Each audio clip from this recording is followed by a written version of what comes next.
എല്ലാവർക്കും ലാ ഫാമിലിയുടെ മറ്റൊരു വീഡിയോയിലേക്ക് സ്വാഗതം. ഇന്നത്തെ വീഡിയോയിൽ മൗത്ത് അൾസർ മൂലം കഷ്ടപ്പെടുന്നവർക്ക് അവർക്ക് യൂസ്ഫുൾ ആയിട്ടുള്ള ഒരു ഇൻഫർമേഷൻ ആയിട്ടാണ് ഞാൻ വന്നിരിക്കണേ. നമുക്കറിയാം മൗത്ത് അൾസർ വന്നാൽ അതിൻ്റെ ഒരു ബുദ്ധിമുട്ട്, അത് അനുഭവിച്ചവർക്കാണ് അതിൻ്റെ ഒരു ബുദ്ധിമുട്ട് ശരിക്കും അറിയുള്ളൂ അല്ലേ. എനിക്ക് മൗത്ത് അൾസർ ഇല്ലെങ്കിലും എൻ്റെ ഹസ്ബൻഡിനും അവരുടെ വീട്ടിലുള്ളവർക്കൊക്കെ പാരമ്പര്യമായിട്ട് കിട്ടിയിരിക്കുന്ന ഒരു അസുഖമാണ് മൗത്ത് അൾസർ. അപ്പോൾ മൗത്ത് അൾസറിൻ്റെ കാരണങ്ങൾ പലതും ആണല്ലോ അല്ലേ. അതിൽ നമ്മളിപ്പം നമ്മുടെ സ്ട്രെസ് വരുമ്പോൾ മൗത്ത് അൾസർ കൂടാനായിട്ടും, പിന്നെ നമ്മുടെ ഫുഡ് ഹാബിറ്റിലുള്ള വ്യത്യാസം കൊണ്ടും, ടു മച്ച് സ്പൈസി ആയിട്ടുള്ള ഫുഡ് കഴിക്കുന്നതും, ഉറക്കക്കുറവ്, അങ്ങനെ പല കാരണങ്ങളുമാണ്. പക്ഷേ എനിക്ക് തോന്നുന്നു അധികം പേർക്കും അറിയാത്ത ഒരു പ്രധാനപ്പെട്ട ഒരു കാരണമുണ്ട്. അത് നമ്മൾ ഉപയോഗിക്കുന്ന ടൂത്ത് പേസ്റ്റിൽ ഉള്ള ഒരു കെമിക്കലാണ് SLS എന്ന് പറയുന്ന ഒരു കെമിക്കല്, സോഡിയം ലോറിൽ സൾഫേറ്റ്. ടൂത്ത് പേസ്റ്റിലൊക്കെ പത ഉണ്ടാക്കുന്നത് ഈ കെമിക്കലാണ്. നമ്മൾ ഉപയോഗിക്കുന്ന ഹെയർ പ്രോഡക്ട്സിൽ, ഷാംപൂയിലൊക്കെയും പത ഉണ്ടാക്കുന്നത് ഈ സോഡിയം ലോറിൽ സൾഫേറ്റ് ആണ്. അതുകൊണ്ട് തന്നെ പറയില്ലേ ഷാമ്പൂ ഒക്കെ നമ്മൾ സൾഫേറ്റ് ഫ്രീ ആയിട്ടുള്ള ഷാമ്പൂ ഉപയോഗിക്കണം. പക്ഷേ ടൂത്ത് പേസ്റ്റിന്റെ കാര്യത്തിൽ നമ്മൾ അധികം അത് ശ്രദ്ധിക്കാറില്ല അല്ലേ. അപ്പോൾ ഈ SLS മൗത്ത് അൾസർ ഉണ്ടാക്കുന്നുള്ളത് റിസർച്ച് സ്റ്റഡീസ് വെളിപ്പെടുത്തിയിട്ടുള്ള കാര്യമാണ്. അപ്പോൾ മൗത്ത് അൾസർ ഉള്ളവർ ഒരിക്കലും SLS ഉള്ള ടൂത്ത് പേസ്റ്റ് ഉപയോഗിക്കരുത്. നമ്മൾ SLS ഫ്രീ ആയിട്ടുള്ള പല ടൂത്ത് പേസ്റ്റുകളും മാർക്കറ്റിൽ ലഭ്യമാണ്. അതിൽ ഞങ്ങൾക്ക് വേണ്ടിയിട്ട് ഞങ്ങളുടെ ഒരു ഫ്രണ്ട് ഡെന്റിസ്റ്റ് ആയിട്ട് ഇവിടെ സ്കോട്ട്ലൻഡിൽ പ്രാക്ടീസ് ചെയ്യുന്ന ഡെന്റിസ്റ്റ് ഡോക്ടർ യാക്കോബ് സജസ്റ്റ് ചെയ്ത ഒരു ടൂത്ത് പേസ്റ്റ് ആണ് സെൻസോഡൈൻ്റെ SLS ഫ്രീ ആയിട്ടുള്ള tooth paste. Sensodyne rapid repair എന്ന് പറഞ്ഞ ടൂത്ത് പേസ്റ്റ് ആണ്.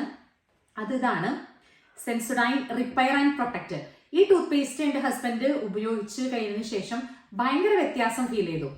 ഇത് ഉപയോഗിക്കുന്നതുകൊണ്ട് മൗത്ത് അൾസർ തീർത്തും വരില്ല എന്ന് ഞാൻ പറയില്ല. കാരണം എൻ്റെ ഹസ്ബൻഡിന് പാരമ്പര്യമായിട്ട് ഉള്ള ഒരു അസുഖമാണ് മൗത്ത് അൾസർ. അതുകൊണ്ട് മൗത്ത് അൾസർ വരും. പക്ഷേ ഈ ടൂത്ത് പേസ്റ്റ് ഉപയോഗിച്ചതിന് ശേഷം തന്നെ മൗത്ത് അൾസർ വരുന്നതും പോകുന്നതും തന്നെ അറിയാറില്ല. അത് വന്നാൽ തന്നെയും വളരെ മൈൽഡായിട്ട് വന്നു പോകും. അതുകൊണ്ട് തന്നെ ഇപ്പോൾ അത് കണ്ടിന്യൂ ചെയ്യുകയാണ്. അപ്പം എനിക്ക് തോന്നിയ ഒരു ഇൻഫർമേഷൻ മറ്റുള്ളവരിലേക്കും പാസ് ചെയ്യണം. കാരണം മൗത്ത് അൾസർ മൂലം ഒത്തിരി കഷ്ടപ്പെടുന്നവർ ഞാൻ എൻ്റെ ഫ്രണ്ട്സും എൻ്റെ ഫാമിലിയിലുള്ളവർ പലരും തന്നെ ഒത്തിരി കഷ്ടപ്പെടുന്നതെന്ന് കണ്ടിട്ടുള്ളതാണ്. അപ്പോൾ ഞാൻ ഇതിന്റെ ലിങ്ക് ഞാൻ ഡിസ്ക്രിപ്ഷനിൽ ഇടാം.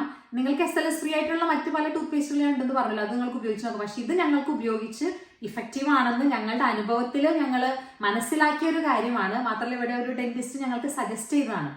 അപ്പം ഇത് ഞങ്ങൾ നാട്ടിൽ പോയപ്പോൾ ഞങ്ങളുടെ പപ്പയ്ക്കും കൊടുത്തു. പപ്പയ്ക്ക് ആ സമയത്ത് മൗത്ത് അൾസർ വന്നിരിക്കുന്ന ഒരു ടൈമായിരുന്നു. അപ്പം ഇത് ഉപയോഗിച്ചപ്പോൾ പപ്പയ്ക്ക് പെട്ടെന്ന് തന്നെ ഹീൽ ചെയ്യുന്നതായിട്ട് പറഞ്ഞു. കാരണം ഇതിന് ഒരു റിപ്പയർ ആക്ഷൻ ഉണ്ട്, ഒരു ഹീലിംഗ് ആക്ഷൻ ഉള്ളതുകൊണ്ട് തന്നെ മൗത്ത് അൾസർ വരുമ്പോൾ തന്നെ അത് പെട്ടെന്ന് തന്നെ ഹീൽ ആകുന്നത് നമുക്ക് നേരിട്ട് അനുഭവിച്ചറിഞ്ഞൊരു കാര്യമാണ്.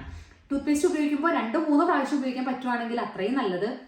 പിന്നെ നമ്മൾ ഇത് ഉപയോഗിച്ചതിന് ശേഷം നമ്മൾ ജസ്റ്റ് അതൊന്ന് തുപ്പി കളയാം. പക്ഷെ റിൻസ് ചെയ്ത്, വെള്ളം കൊണ്ട് റിൻസ് ചെയ്ത് നമ്മൾ വായ കഴുകരുത്. കാരണം ഇത് നമ്മളുടെ ഓറൽ മ്യൂക്കോസയ്ക്ക് അത് നല്ലതാണ്. ടൂത്ത് പേസ്റ്റ്, ഈ ടൂത്ത് പേസ്റ്റ് പ്രത്യേകിച്ച് ഓറൽ മ്യൂക്കോസയിൽ ഇപ്പം അൾസർ ഉണ്ടെങ്കിൽ തന്നെ അത് ഹീൽ ആവാനായിട്ട് അത് ഹെൽപ്ഫുൾ ആയിരിക്കും.